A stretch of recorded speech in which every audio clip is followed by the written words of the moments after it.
dentro de lo que es esta última semana de la vida de Jesús. Y la semana será una serie de meditaciones sobre diferentes momentos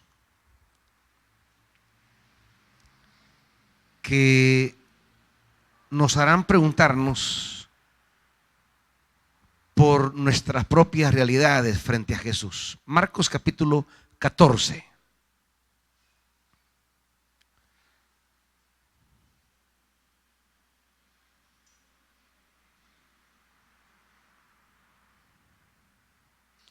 Versículo 1.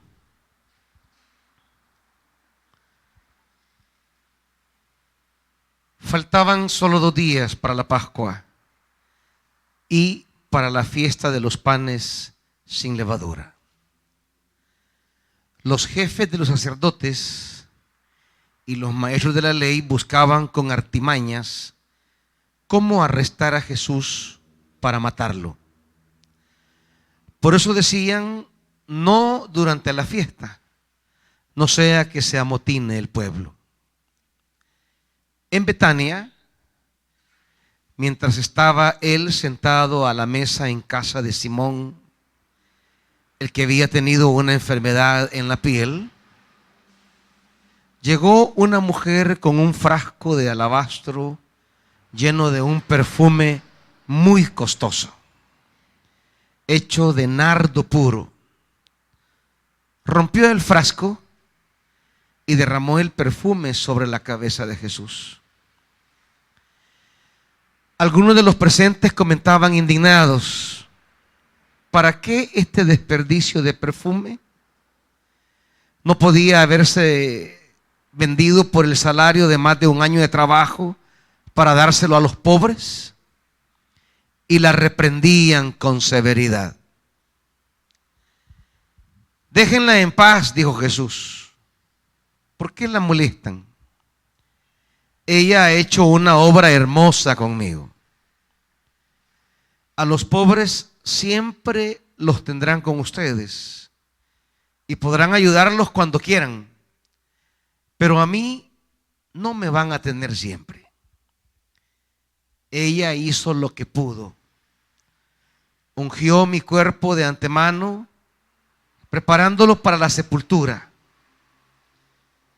Les aseguro que en cualquier parte del mundo donde se predique el evangelio, se contará también en memoria de esta mujer lo que ella hizo. Judas Iscariote, uno de los 12, fue a los jefes de los sacerdotes para entregarles a Jesús. Ellos se alegraron al oírlo y prometieron darle dinero, así que él buscaba la ocasión propicia para entregarlo. Señor, una misma persona provocó 2 comportamientos diametralmente opuestos. Queremos entender por qué. Y queremos que nos ayudes a posicionarnos también nosotros frente a estas reacciones. ¿Dónde nos colocamos frente a Jesús? Espíritu Santo, asístanos y háblenos. Amén. Siéntense.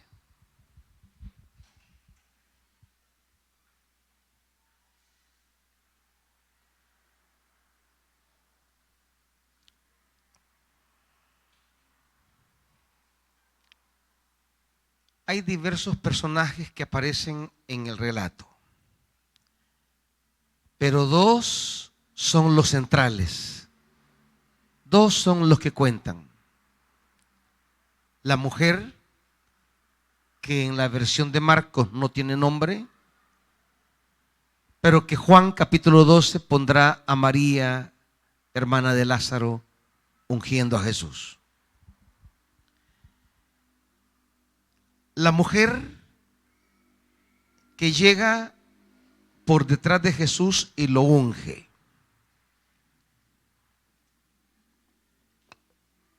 Es el primer personaje principal en torno a Jesús. El segundo, que sí se menciona el nombre y se identifica su pertenencia, Judas Iscariote, uno de los 12.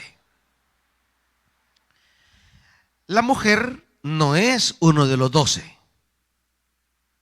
cercana a Jesús según la versión de Juan, pero no es de los 12. La pregunta rectora para meditar en este día lunes, dentro de este acontecimiento de la última semana de Jesús, es: ¿por qué dos personas cercanas a Jesús tienen comportamientos diferentes hacia Jesús? ¿Y por qué quizá el más próximo a Jesús, que es Judas Iscariote, por qué el más cercano a Jesús tuvo la reacción más negativa hacia Jesús? ¿Por qué el que debía haber sido uno de los próximos, de los cercanos, y que en lugar de preparar su muerte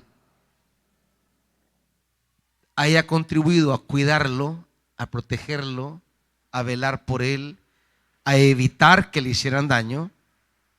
En lugar de eso, propicia que le hagan daño, arregla, genera un convenio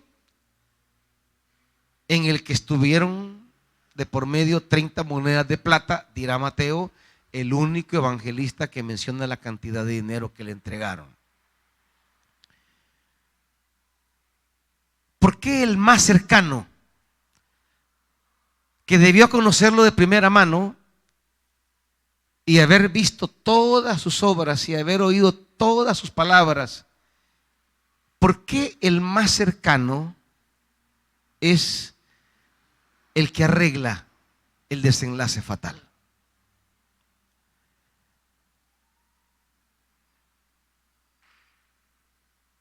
¿Qué nos hace reaccionar así? ¿Qué hace que una mujer tenga un comportamiento totalmente diferente?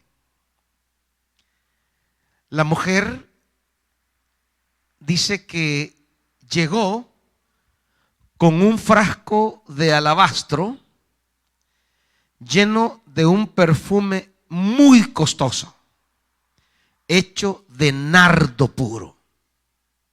Ambos tienen que ver con el dinero. Los dos. Tanto la mujer como Judas. Porque en el dinero siempre se revela el corazón del ser humano. Siempre. El dinero es una realidad que cobra vida con lo que tenemos adentro.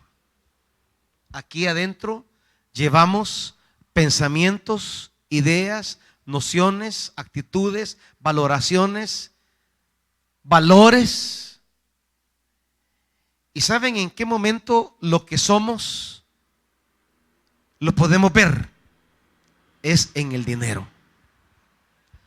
El dinero es de las cosas más complicadas en la vida y de las cosas más necesarias en la vida. Necesaria porque en el sistema humano a todo se le pone precio. No hay nada que no se mida en términos de dinero. Un corte de pelo, un par de zapatos, un par de lentes, un reloj, una silla, una Biblia, una toalla, una mesa, un monitor, una camisa, un pantalón. Nada, no existe nada que no se mida con parámetro económico. Porque el mundo ha hecho del dinero la medida de todas las cosas. Lo que cuenta, lo que vale es el dinero. El dinero tiene esa cualidad. El ser humano ha logrado hacer que el dinero sea el tribunal ante el cual nos midamos todos. Y todo lo que obtengamos, siempre viene la pregunta, ¿cuánto? Entonces, por ser el dinero un elemento que hemos universalizado, también el interior humano está universalizado. Aquí tenemos ciertas valoraciones. Puede ser hoy el dinero, pudo ser en la antigüedad la riqueza, el oro, la plata, los animales. Es decir, siempre hay algo que tiene que ver con riqueza, a partir de la cual vemos todas las cosas. Y es en el dinero donde nos medimos nosotros. Por eso en la Biblia, el enemigo de Dios no es el diablo. Nunca aparece en la Biblia que usted tiene que decidir entre Dios y el diablo. Nunca. No. Siempre Jesús dice que el dilema es entre Dios y el dinero. Dios y mamón, dice el Evangelio, que es la palabra aramea para hablar de riqueza. Y cuando Jesús habla del adversario de Dios, Él no pone ni el diablo. Si el diablo ni siquiera tiene una existencia como la iglesia cristiana la llegó a desarrollar en la Edad Media. No crean que en la Biblia es un personaje tétrico o un personaje desarrollado en el que pelea contra Dios. No. Es más, Dios lo recibe como un inquilino, dice Job. Un día se reunieron los hijos de Dios y entre ellos llegó Satanás. Y parlando con Dios. ¿Qué tal? ¿Cómo está? ¿De dónde venís? Ahí de unas mil vueltas en la tierra. He andado dando vueltas, ¿va? Pues no aparece como un enemigo. Aparece casi como un chero hablando, ¿va? ¿Qué has hecho? ¿Cómo te ha ido? Ahí. Mira, ya que andas cabreando por ahí, ¿no has visto a mi siervo Job? No, como no lo he visto. ¿Y qué pensás?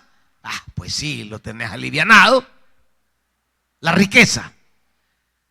¿Cómo no va a estar feliz con vos si lo tenés bien chivo, bien alivianado? Bueno, le dice, quítale lo que tiene y veamos. ¿Vos crees que él me quiere solo por lo que yo le he dado? Sí, veámoslo. Quítale lo que tiene. Ahí está. Lo que es la riqueza. El dinero es, en palabras de Jesús, el verdadero enemigo de Dios, porque el dinero nos despierta algunas cosas que rivalizan contra Dios.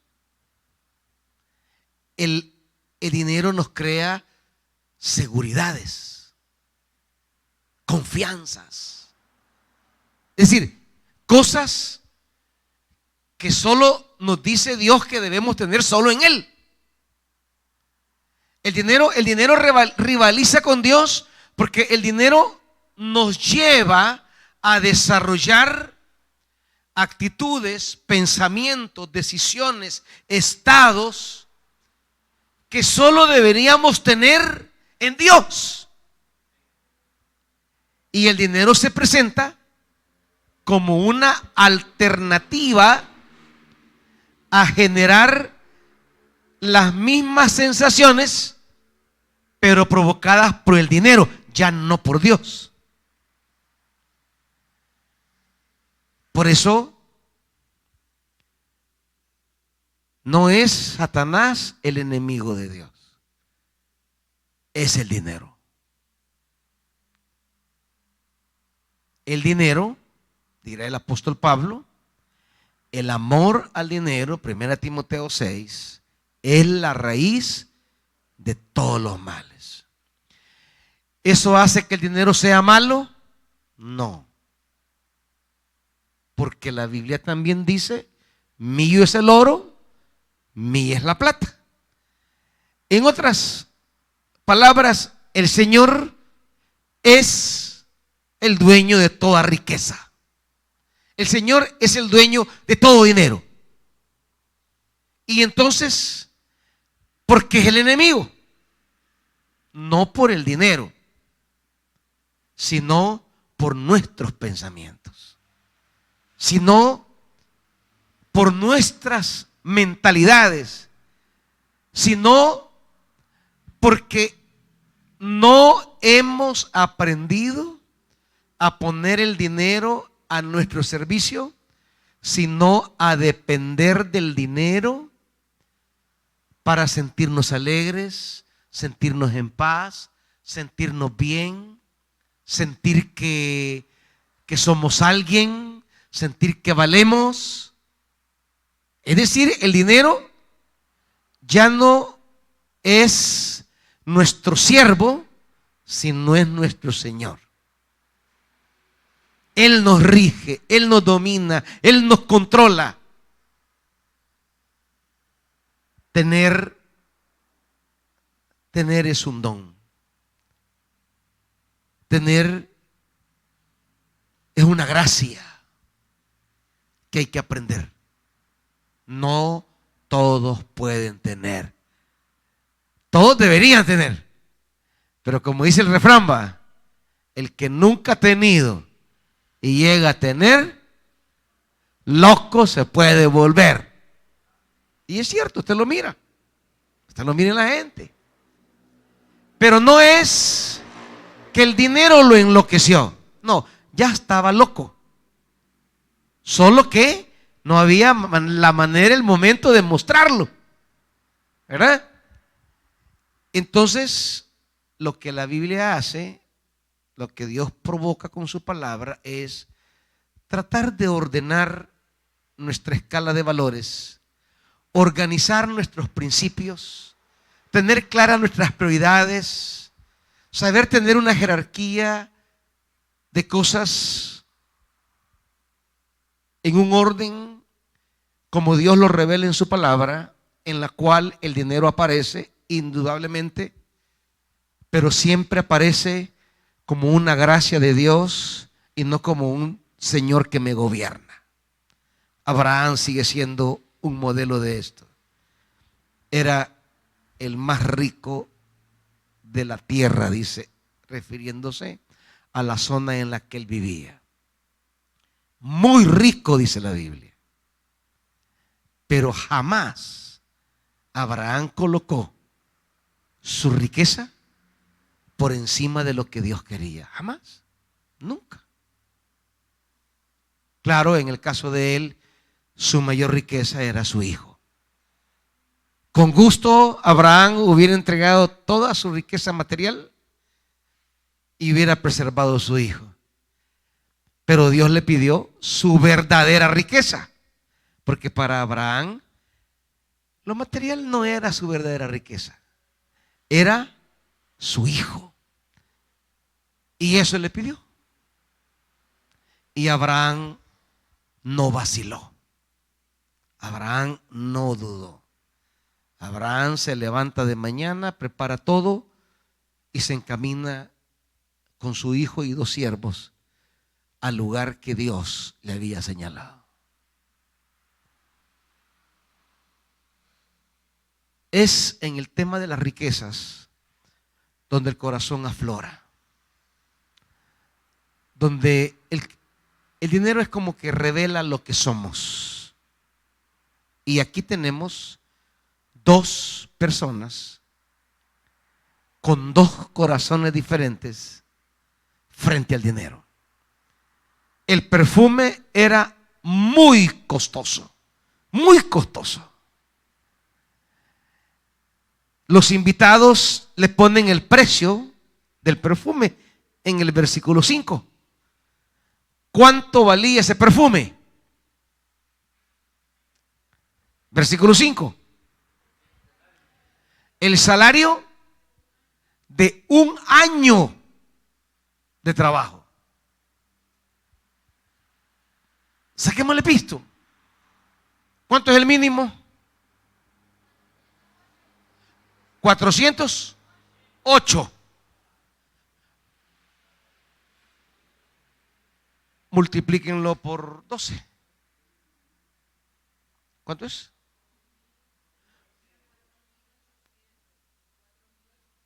4,800. El salario de un año de un trabajador. La mujer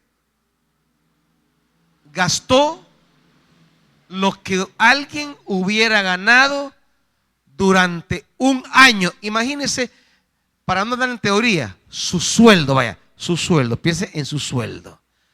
Saque la cuenta de su sueldo en el año para que lo sienta, pues. Pues sí, porque si pone denario, a ver cuánto es eso. No, para que siente el ácido, ¿verdad? ¿Cuántos son sus entradas al año? Su dinero al año.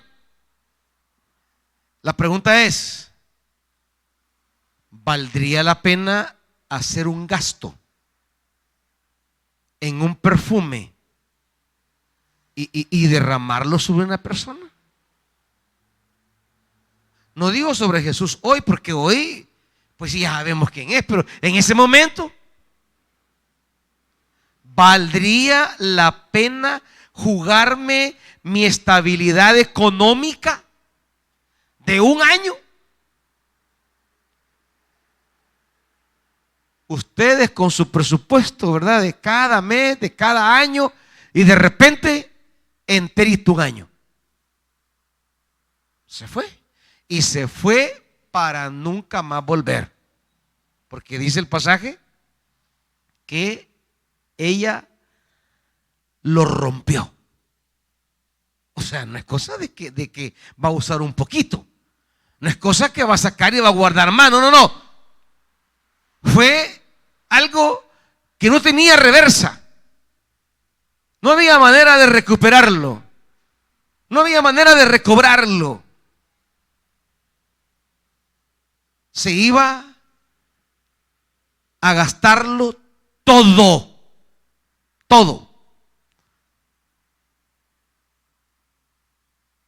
No iba por pedacitos. Lo derramó todo.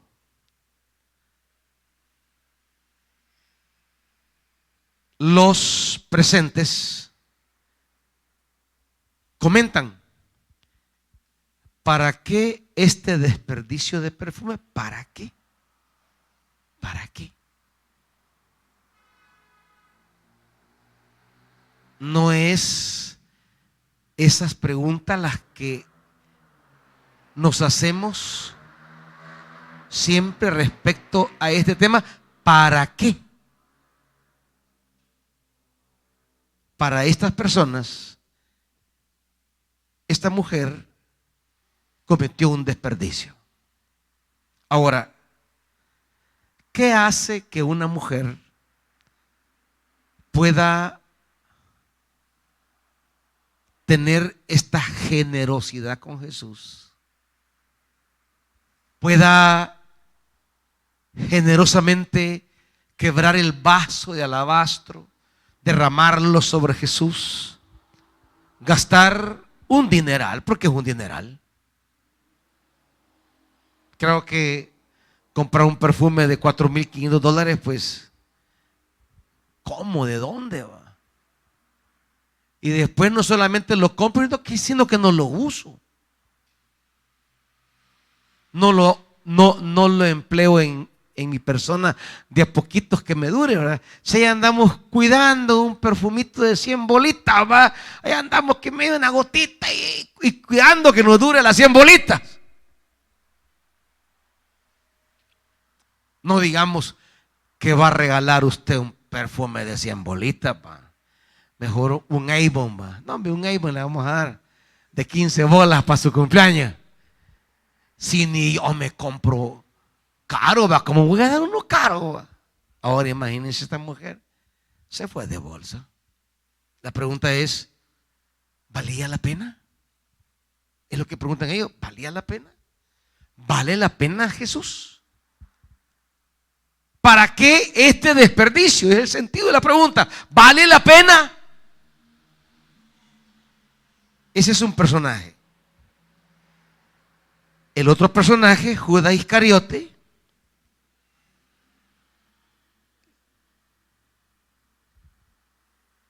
dice, uno de los 12 fue a los jefes de los sacerdotes para entregarles a Jesús. Ellos se alegraron a oírlo y prometieron darle dinero. Leamos la versión de Mateo, por favor.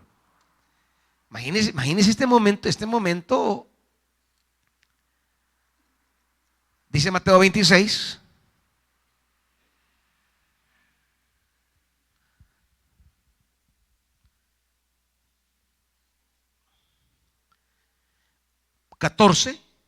Uno de los 12, para identificar la cercanía, la proximidad de Judas a Jesús, uno de los 12, el que se llamaba Judas Iscariote, fue a los jefes de los sacerdotes y les preguntó, ¿cuánto me dan y yo les entrego a Jesús?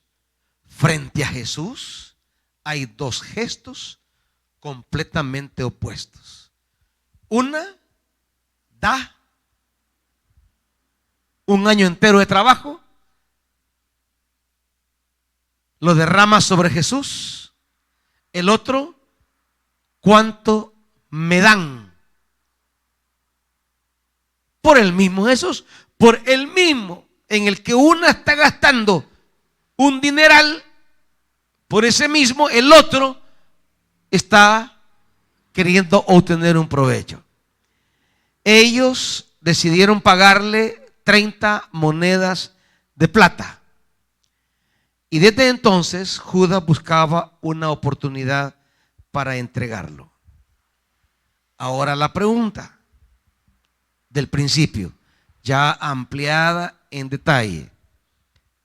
¿Por qué dos personas ligadas a Jesús? Una se da con generosidad, con exuberancia, con liberalidad. Se da de manera irreversible, irrecuperable. No está haciendo una inversión, está haciendo una entrega. No está haciendo un canje, ni un trato. Está derramando, botando y, en palabra de los presentes, desperdiciando. ¿Por qué alguien puede tener este gesto tan extravagante, objeto de críticas?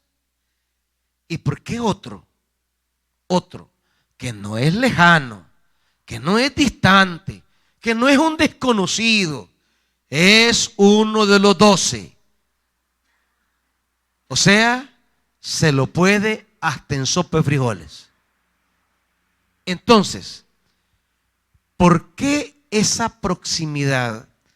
¿Por qué esa cercanía a Jesús, en lugar de provocar en él también una liberalidad, una entrega, una generosidad, un cuidarlo, un protegerlo, un preservarlo? Al contrario, despierta en él el deseo que lo maten. No es cosa sencilla. No estamos hablando solo de 30 monedas de plata. no es solamente hablar de dinero, es hablar de provocar la muerte. Es verlo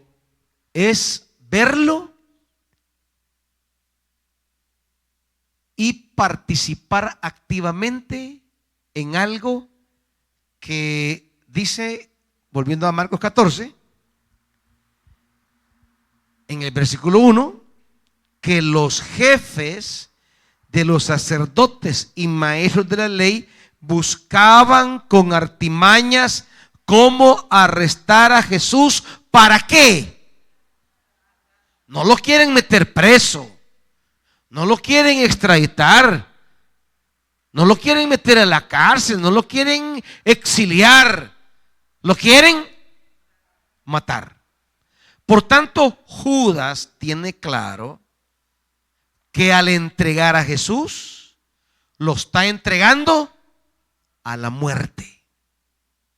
Entonces no estamos hablando solo de 30 monedas de plata, sino ¿qué hace que alguien desee la muerte de su maestro? ¿Qué hace que alguien desee participar activamente en la muerte de su maestro? Que quieran verlo muerto. Es cosa bien complicada, porque no es un extraño, no es un lejano, es uno de los 12. ¿Quién tiene razón? ¿Quién tiene la actitud correcta? ¿Quién tiene el corazón adecuado? Hasta este momento del relato, pues como que no se sabe. Nosotros ya lo sabemos porque tenemos el desenlace de la semana y todo lo que pasó. Pero hasta este momento, el lector que tomaba el evangelio y lo leía por primera vez, se tenía que preguntar, ¿por qué dos acciones tan opuestas respecto a la misma persona? ¿Por qué dos reacciones, dos actitudes, dos comportamientos en el que no solo tiene que ver el dinero, sino también la muerte? Solo que ella no tiene idea de la muerte, pero Judas sí tiene idea de la muerte. Ella está haciendo algo que tendrá relación con la muerte de Jesús, pero no porque ella lo sepa, pero no porque ella esté consciente de eso, sino porque Jesús le dará esa interpretación. En el caso de ella, Jesús dice: déjenla, no la molesten. Ella hizo lo que pudo y dice: ungió mi cuerpo de antemano, preparándolo para la sepultura, para la muerte. O sea, ella hizo un gesto que tenía que ver con la muerte de Jesús, pero no para provocar la muerte de Jesús, pero no para incitar la muerte de Jesús, no para preparar la muerte de Jesús, no, para honrarlo, aunque ella no lo sabe. Lo que para muchos es un desperdicio, la pregunta es: ¿cómo lo entiende Jesús? ¿Cómo lo interpreta Jesús? ¿Qué sentido le da Jesús? Y esa debería ser la inquietud frente a todo lo que hacemos para Jesús. ¿Cómo lo toma Él? Y Él lo toma de una manera que la mujer jamás imaginó. No tenía idea de la muerte de Jesús. No estaba pensando en la sepultura de Jesús. Jamás creyó que estaban ungiéndolo porque era un muerto. Ella no estaba provocando una unción de alguien que acababa de morir. No, ella estaba teniendo un gesto de liberalidad, de gratitud, un gesto de honrar a Jesús.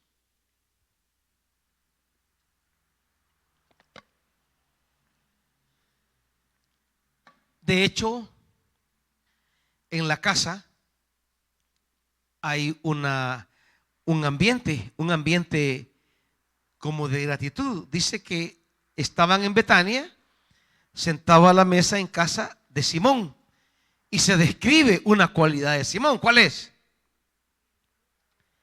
El que había tenido una enfermedad en la piel.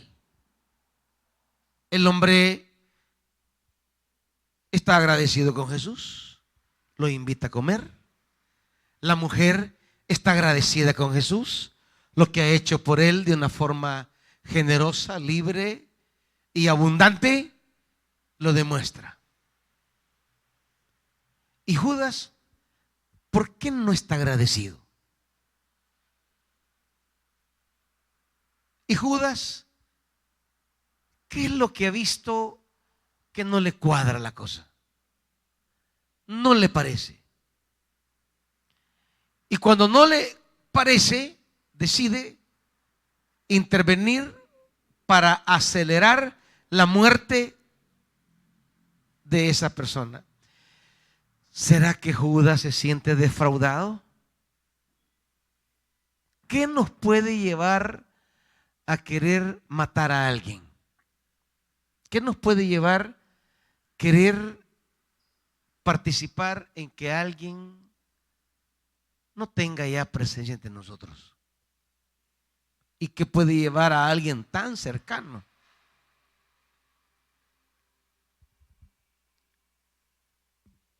Hay dos maneras de ver a Jesús, y creo que es lo que está a la base de las reacciones. Uno es acercarme a Jesús con la perspectiva de acompañarle a partir de lo que Jesús quiere, lo que Jesús propone, a lo que Jesús me convoca. Y otra es acercarme a Jesús a partir de lo que yo quiero, lo que yo busco.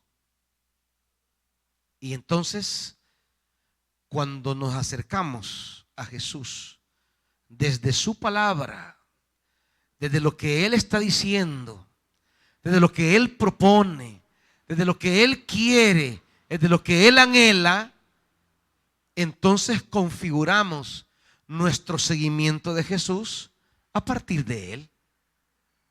Y entonces, lo que yo piense acerca de Él, lo voy a pensar a partir de lo que Él me ha dicho. Otra es que yo me acerque a Él sobre lo que yo espero hallar en Él, sobre lo que yo quiero hallar en Él, sobre lo que es mi expectativa de hallar en Él. ¿Y qué sucede en el camino? Bueno, en el camino sucede que cuando no encuentro en Él lo que yo quiero, entonces se quiebra mi esquema, se cae del pedestal y me siento en la libertad moral de atentar contra eso que no llena mis expectativas. Entonces, cuando seguimos a Jesús, cuando servimos a Jesús y le seguimos, ¿lo hacemos desde la perspectiva de Él o desde la nuestra? ¿Se recuerdan los caminantes de Maús? Cuando se acerca el extraño y les pregunta qué ha pasado, ellos comienzan a hablar y comienzan diciendo: es que nosotros esperábamos que Él hiciera esto. Es decir, se acercaron a Jesús, pero se acercaron para llenar sus expectativas. Se acercaron para ver cumplidas sus expectativas, sus deseos, lo que quieren alcanzar en la vida. En otras palabras, lo que está a la base de seguir a Jesús es su propia agenda personal y sus metas y anhelos en la vida. Y usaremos a Dios y a Jesús como un canal, como un camino, como una grada, como un puente para mis expectativas. Nos acercamos a Dios para coronar mis expectativas. Y la pregunta es, ¿para eso vino Jesús? ¿Para eso Dios envió a su Hijo? ¿Para recoger las agendas de cada uno de ustedes y encontrar en Jesús el camino de que Él cumpla todas mis expectativas? Cuando nos acercamos a su palabra, cuando nos acercamos a servir, cuando venimos a oír su voz, cuando leemos las escrituras, cuando le adoramos, lo hacemos porque estoy queriendo moverlo a Él para que me ayude a mis expectativas, para coronar mis ideas. Y cuando esto no camina por allí, entonces me deprimo, me desanimo, me desaliento, me desilusiono. Y entonces digo, ¿para qué? ¿Para qué? ¿Para qué servir? ¿Para qué buscar su palabra? ¿Para qué llegar a su casa? ¿Para qué predicar? ¿Para qué hacer esto? ¿Para qué hacer lo otro? Y comenzamos a considerar que muchas cosas resultan un desperdicio. ¿Por qué? Porque no han contribuido a mis expectativas. Porque no han contribuido a lo que yo espero.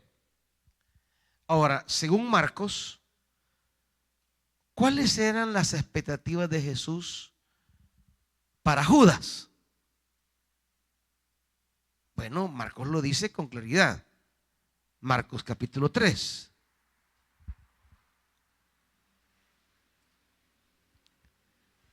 Dice Marcos capítulo 3, versículo 13. Subió Jesús a una montaña. ¿Está conmigo ahí?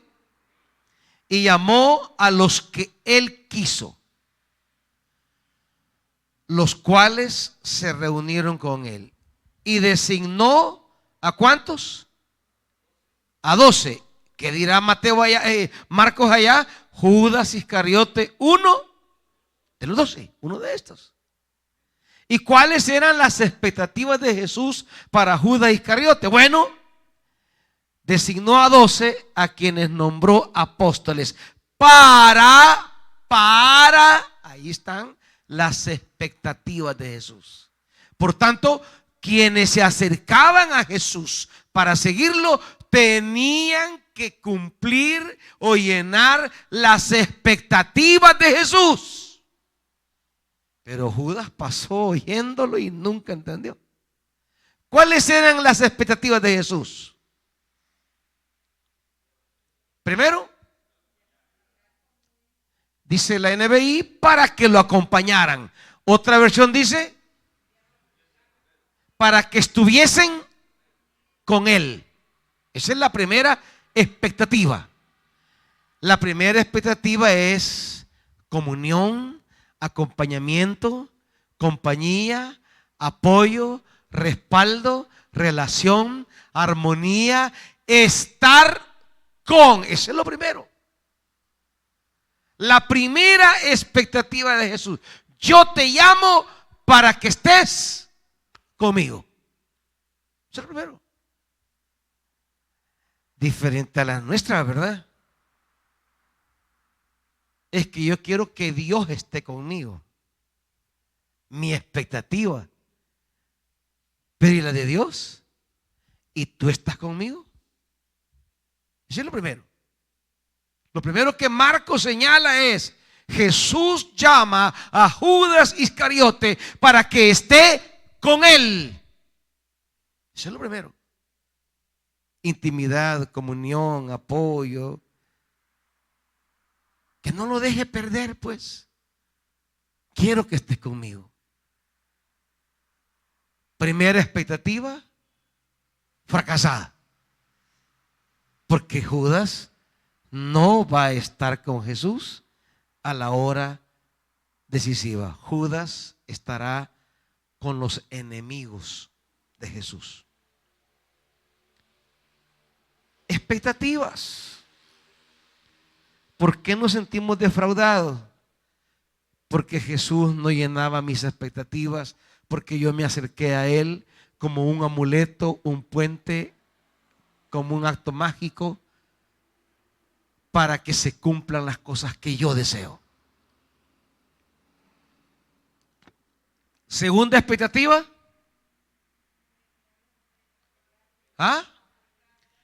Enviarlos a predicar. Esa es la naturaleza del que sigue a Jesús. Esa debería ser la acción de todos. ¿Saben quiénes son los que estorban? Los que no predican, los que no sirven. ¿Saben por qué? Porque cuando usted se mete a hacer ministerio, ¿sabe qué es lo que más necesita? Estar con Jesús.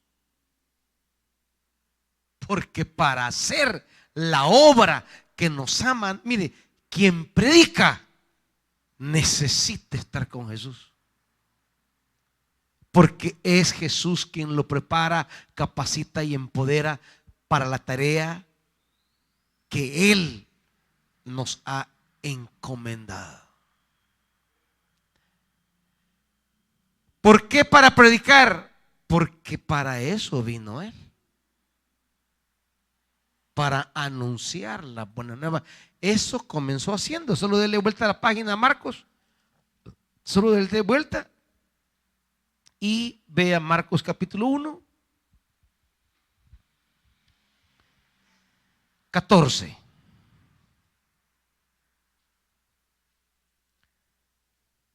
Después que encarcelaron a Juan, Jesús se fue a Galilea. ¿A qué? A predicar, a anunciar. Jesús nos pone una agenda. Proclamar el reino de todas las maneras posibles. Él lo hará predicando y obrando. Él lo va a hacer. Lo hará de todas las maneras. Y Él predicaba y decía. Y entonces, en el 17, síganme y los haré pescadores. Hay una tarea. Hay una misión. Hay algo que hacer. La pregunta es, ¿lo hacía Jesús? Sí.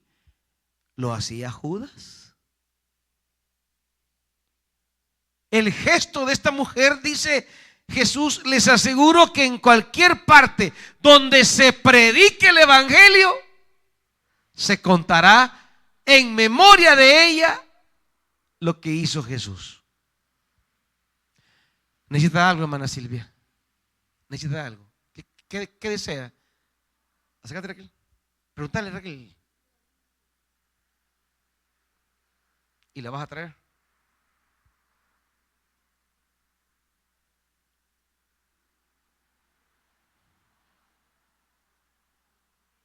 Llévala.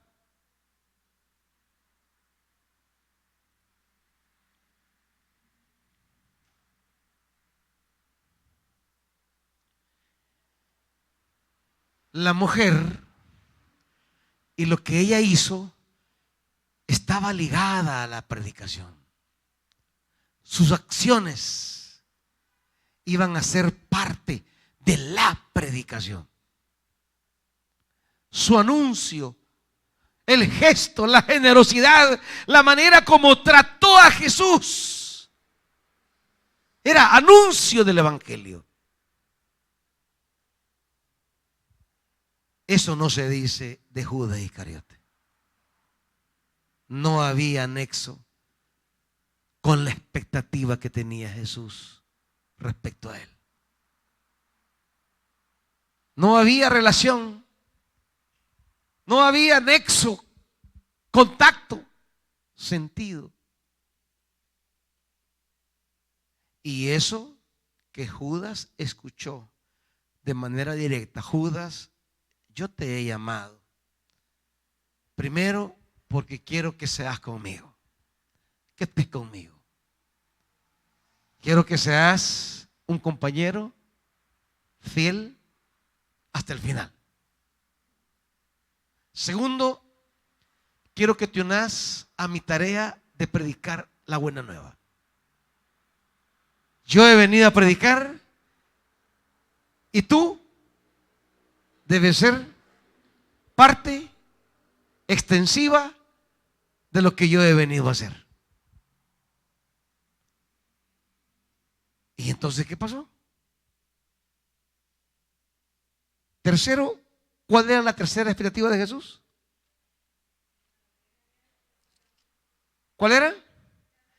Ejercer autoridad para expulsar demonios. Autoridad, comunión, predicar y autoridad. ¿Con quién tenía que pelear? ¿Qué lucha debía tener? ¿En qué ámbito tenía que moverse? ¿Cuál era su tarea?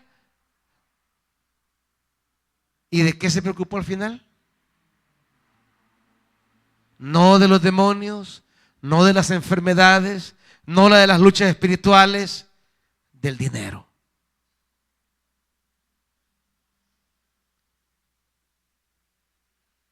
Entonces, cuando Judas es llamado por Jesús y él acude y él se acerca, ¿con qué actitud, con qué pensamiento, qué lleva en la cabeza cuando Jesús le llama? Algunos, esta parte de Jesús es difícil entenderla porque también nos cuesta entenderla en el plano humano. ¿Por qué hay gente llamada que no la destraba? ¿Por qué hay gente nombrada? Como dice aquí, nombró, los designó como apóstoles, a quienes nombró apóstoles.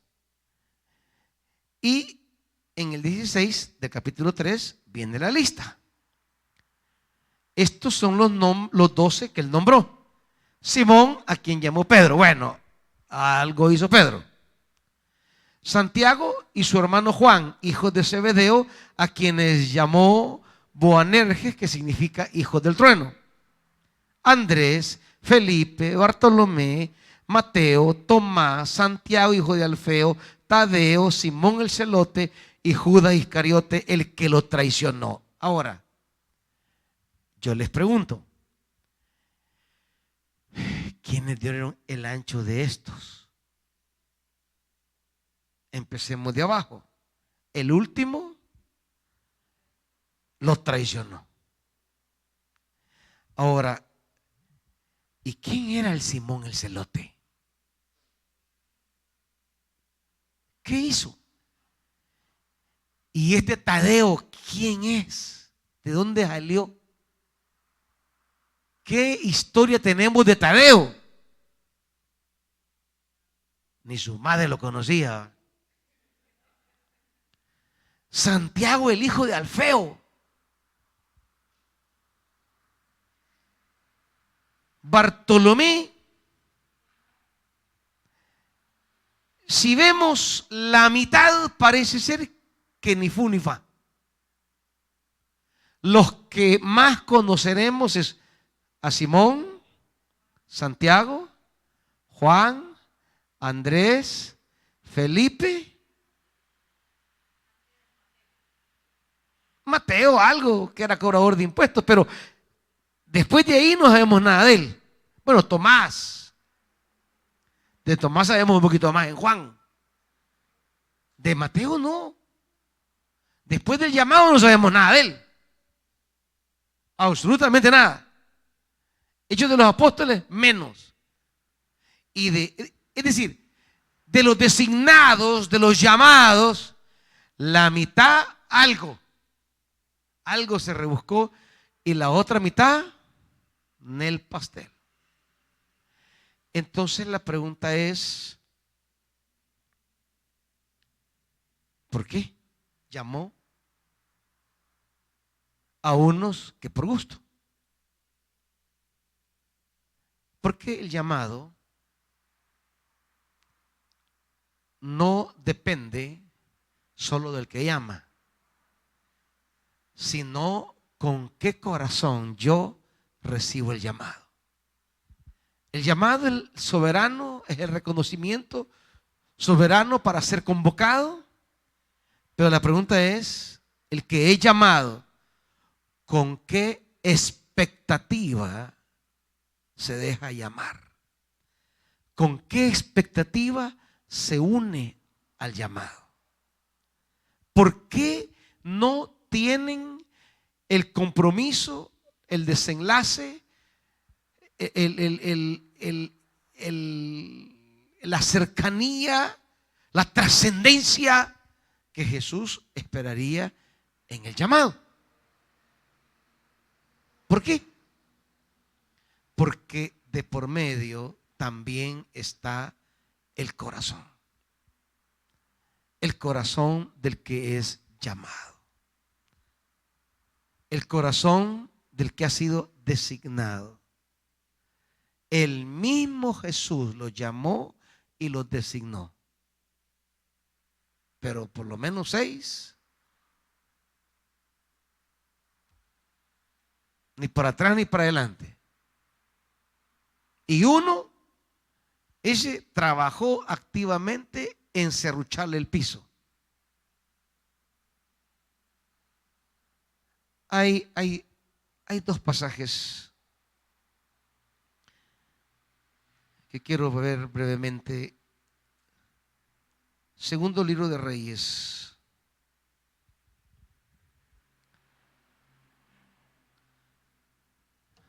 capítulo 5.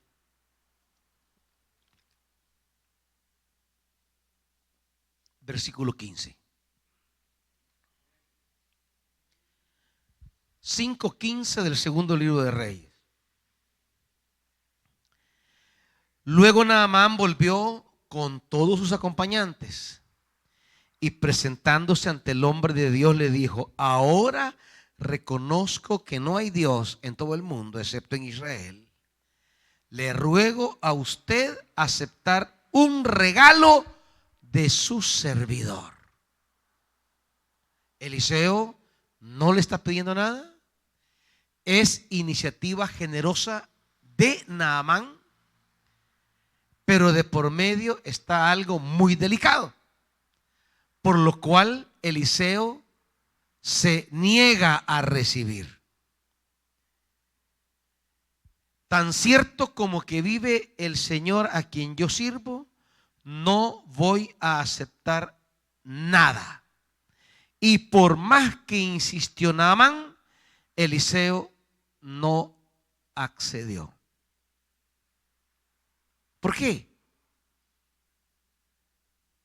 Porque Eliseo se describe como servidor del Dios de Israel, no como el que ejecutó el milagro que el Dios de Israel hizo.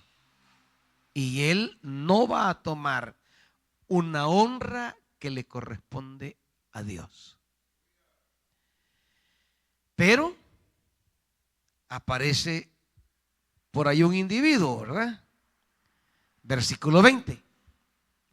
Cuando Giezi, el criado de Eliseo, hombre de Dios, fíjese bien, el criado de Eliseo, como dice el Evangelio, uno de los 12.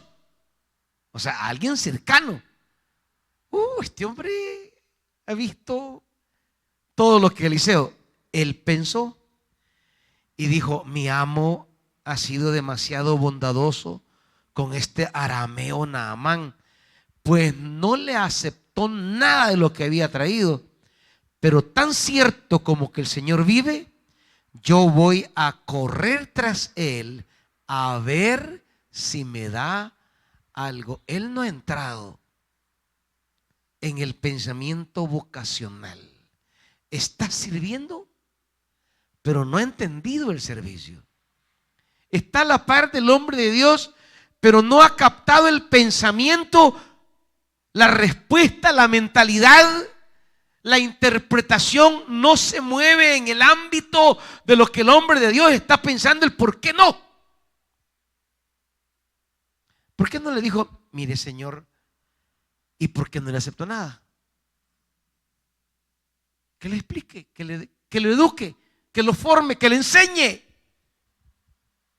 Es su maestro, él es su siervo, es su hombre de confianza. Puede preguntarle: ¿por qué no hizo esto? ¿Por qué no agarró nada? No, él cree saberlo ya. Otra vez, su expectativa. ¿Por qué estoy junto a él? Y usted conoce la historia, el desenlace. Quería traer a colación la reacción de alguien cercano a Eliseo. Lo que él fue para Elías era Giezi para él, solo que el corazón de Eliseo respecto a Elías no era el corazón de Giezi respecto a Eliseo. Giezi caminaba por otras coordenadas. Giezi tiraba por otros rumbos. Giezi se había acercado con expectativas que no lo eran. Eliseo se acercó a Elías con expectativas, pero las expectativas estaban ligadas al corazón de Elías. Si usted retrocede 2 paginitas en el libro de Segunda Reyes, le pregunta en el capítulo 2, versículo 9, 2:9 de Segundo Reyes. Al cruzar, Elías preguntó a Eliseo: ¿qué quieres? Porque sí, estamos porque algo queremos. La pregunta es si queremos la línea que Dios quiere o la que mi corazón quiere. Elías le pregunta y él le dice: yo quiero heredar una doble porción de tu espíritu. O sea, yo quiero hacer el doble de lo que tú hiciste. Yo quiero ir más allá. Quiero trabajar más. Quiero servir más. Esto de la doble porción no es que iba a recibir 2 cantidades más de poder. No, la doble porción es: quiero hacer el doble de lo que tú hiciste. Quiero realizar el doble de trabajo de lo que tú hiciste. O sea, el anhelo de Eliseo es: si usted ha hecho esto, yo quiero su llamado, su convocatoria para hacer el doble de lo que usted hizo. O sea, el compromiso era de trabajo. Por eso, cuando usted lee los milagros de Elías en su casa, enumérelos, porque están trazados en la Biblia. Enumere los milagros de Elías y luego enumere los milagros de Eliseo. Y al contarlos, encontrará que son exactamente el doble de milagros que hizo Elías. Es más, cuando muere Eliseo le faltaba uno para hacer el doble. Pero, ¿se acuerdan que llegaron a tirar un muerto? Y se fue rodando y pum, tocó la tumba del de Eliseo y pum, se levantó. Ahí se completó el doble. Es lo que pidió. ¿Qué pidió? Quiero hacer el doble de lo que tú has hecho. ¿Por qué Jesús lo mandó a predicar? Porque él quería que hicieran más, y él se los dijo: ustedes harán mayores cosas que las que yo he hecho. Cuando habla de la doble porción, no está hablando que va a recibir como un doble poder. No, el poder es el poder de Dios, el mismo. No, es: yo quiero hacer el doble de lo que tú hiciste. Quiero el manto. Quiero la autoridad. ¿Qué es lo que Jesús les dijo? Les daré autoridad. ¿Pero autoridad para qué? Para hacer más. Para que hagan más de lo que yo he hecho. Hay otro personaje en Hechos de los Apóstoles, acompáñenme. Y si usted se fija que todos estos tienen que ver con dinero. A Giesi el tema del dinero lo fregó. Capítulo 8 de Hechos. Capítulo 8 de Hechos.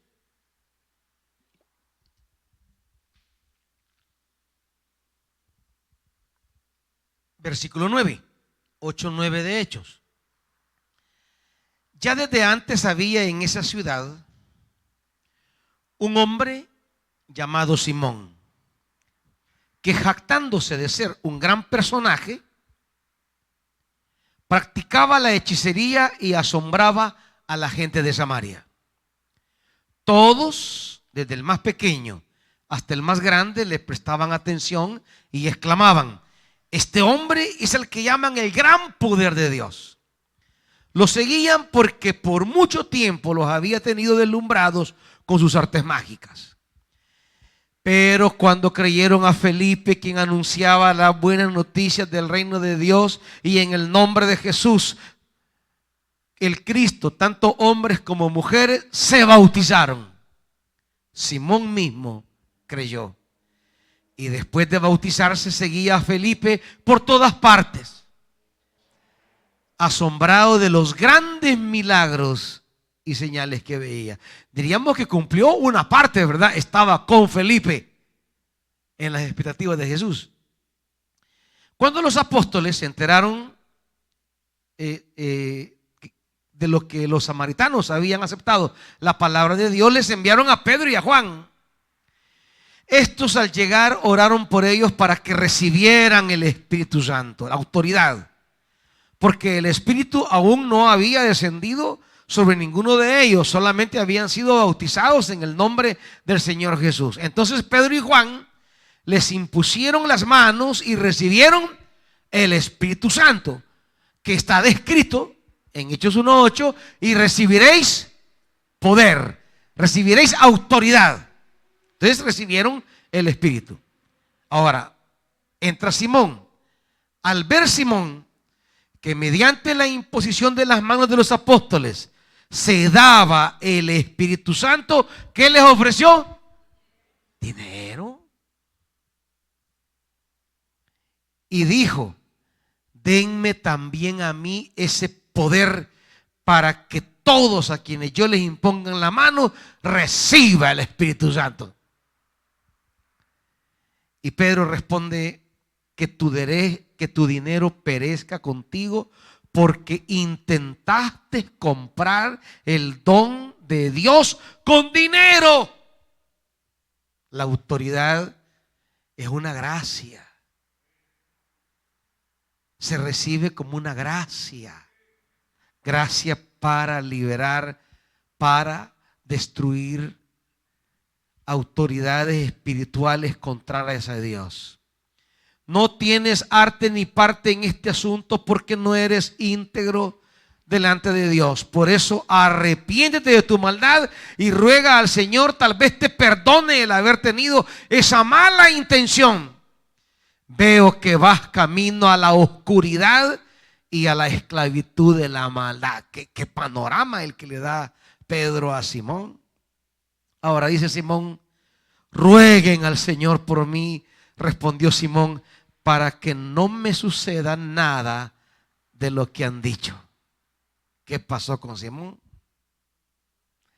Rogaron por él, a saber. Pero si interpretamos el texto, Simón sigue equivocado. Pedro no le dijo, déjanos orar por ti para que esto sea diferente. No, él le dijo, arrepiéntate y ruega al Señor. Es decir, por dentro, él tiene que tener un giro y él debe rogar al Señor. Pero él le dice, rueguen ustedes al Señor. Pienso que Simón no pasó de aquí, que el camino que Pedro le señaló fue el camino por el cual él caminó. Bien, así está Judas. Las expectativas, tenemos que preguntarnos, ¿por qué estoy aquí? ¿Por qué sirvo aquí? ¿Cómo sirvo al Señor? ¿Qué me hace servirle? ¿Cómo vivo mi llamamiento? ¿Cómo agradezco mi llamamiento? ¿Cómo celebro mi llamamiento? ¿Cómo vivo las expectativas de Jesús sobre mi vida? Parte del desenlace fatal que tendrá Jesús es que la gente lejana y la gente cercana, los enemigos y los amigos, lo entendieron desde sus particulares expectativas y no desde la palabra dada por Jesús. Semana Santa es volverlo a oír a Él, escucharlo. Es una semana para leer los evangelios, escuchar su voz. ¿Qué espera de mí? ¿Para qué me llamó? ¿Por qué le sigo? ¿Cómo le sirvo? Y si estoy con Él hasta el final o hasta que mis expectativas ya no resulten ser llevadas a cabo por Él. Estoy aquí por lo que Él espera o por lo que yo espero de Él. Pónganse de pie, hermanitos. Que el Señor y su Santo Espíritu y el Evangelio nos iluminen para saber responder a Jesús como Él espera. Señor, los que te conocieron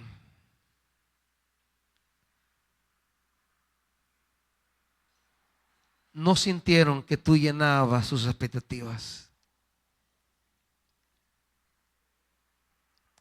Por eso a la hora de definiciones no estuvieron contigo. No volvieron por ti. No te acompañaron.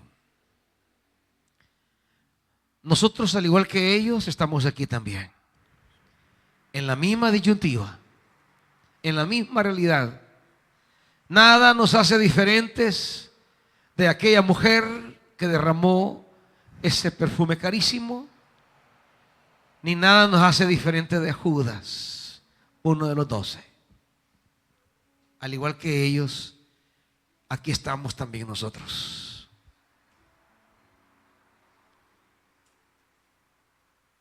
Espíritu Santo, ayúdenos a saber de qué lado de la balanza estamos. ¿Cuál es el corazón con la que hemos recibido el llamado? Porque tú nos llamaste como llamaste a ellos. Tú has visto el nombre de cada uno de mis hermanos y mis hermanas. tú los convocaste y les has entregado ministerios que a veces ha sido difícil discernir, asumir y mantener.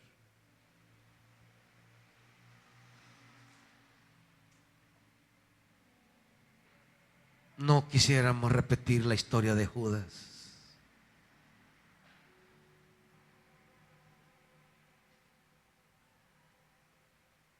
Espíritu Santo, queremos un corazón como el que le diste a esa mujer.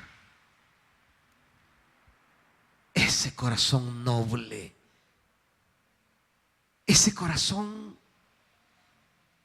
agradecido, ese corazón entregado. Y eso solo tu Santo Espíritu puede hacerlo. Tú conoces el nuestro, conoces nuestro corazón.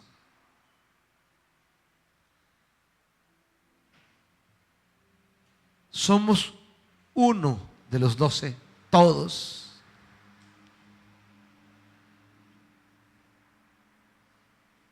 Pero queremos el corazón de la mujer, que no escatimó, sin condiciones, sin limitaciones, entrega total, más allá. Si le entienden o no lo entienden, porque los presentes no entendieron el gesto de la mujer.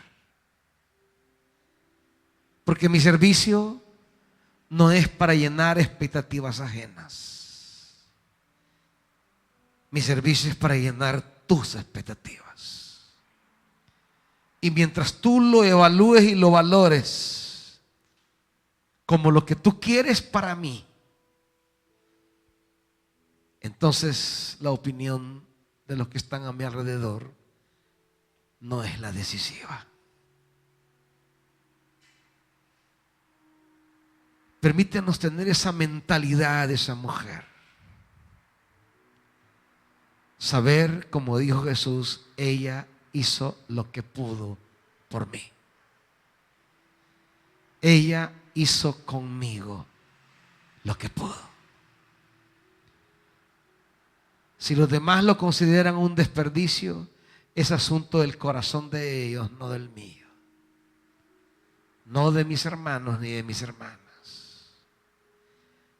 Espíritu Santo, esta semana despierta en nosotros un corazón como el de esa mujer. Haznos en Betania como el corazón de esa mujer, capaces de hacer cosas que sin tener conciencia ni pretenderlo, tienen una trascendencia que ni imaginamos. ¿Cómo hacer cosas hoy que impactarán generaciones mañana? Aunque yo no lo pretenda, aunque yo no lo imagine, pero por haber llenado tus expectativas, tú los tomas. Tomas ese gesto, tomas ese acto, tomas esa generosidad y le das un plus que no imaginamos. Le das un valor agregado que nunca creímos. Y donde se predique el evangelio se contará lo que esa mujer hizo, y aquí lo estamos haciendo. Que un día, Señor, hagamos cosas hoy de las que las generaciones futuras un día hablen. En el nombre de Jesús. Amén.